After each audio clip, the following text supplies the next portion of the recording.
Ticket to ஃபினாலேயோடைய அடுத்த round start பண்ணிட்டாங்க big pass வீட்டில்.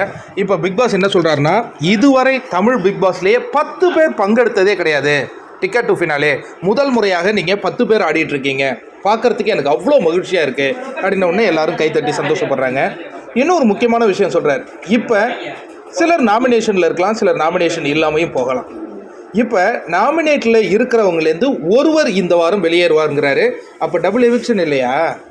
என்னங்கடா டே, உங்கள் பித்தலாட்டத்துக்கு அளவே இல்லையா? சரி, ஒரு எவிக்ஷன் நடக்குங்கிறாரு.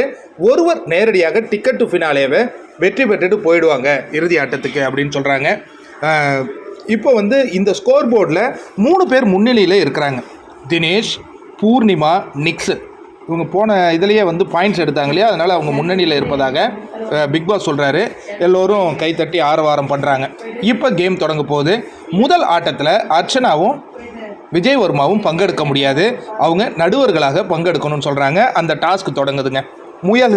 முயல்களை அதிகமாக சேர்ப்பவரே வெற்றியாளர். இது பல்வேறு கட்டமாக இந்த போட்டியில் ரவுண்ட்ஸ் இருக்குது.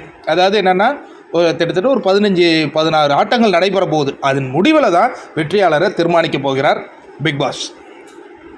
போன முறை அமுதவாணன் டிக்கெட் டு ஃபினாலே வெற்றி பெற்றார். ஆனால் அவர் வாக்குகளில் ரொம்ப கம்மியாக இருந்தார். வெற்றி பெற்றதுனால டக்குன்னு ஃபினாலே ரவுண்டுக்கு போனார்.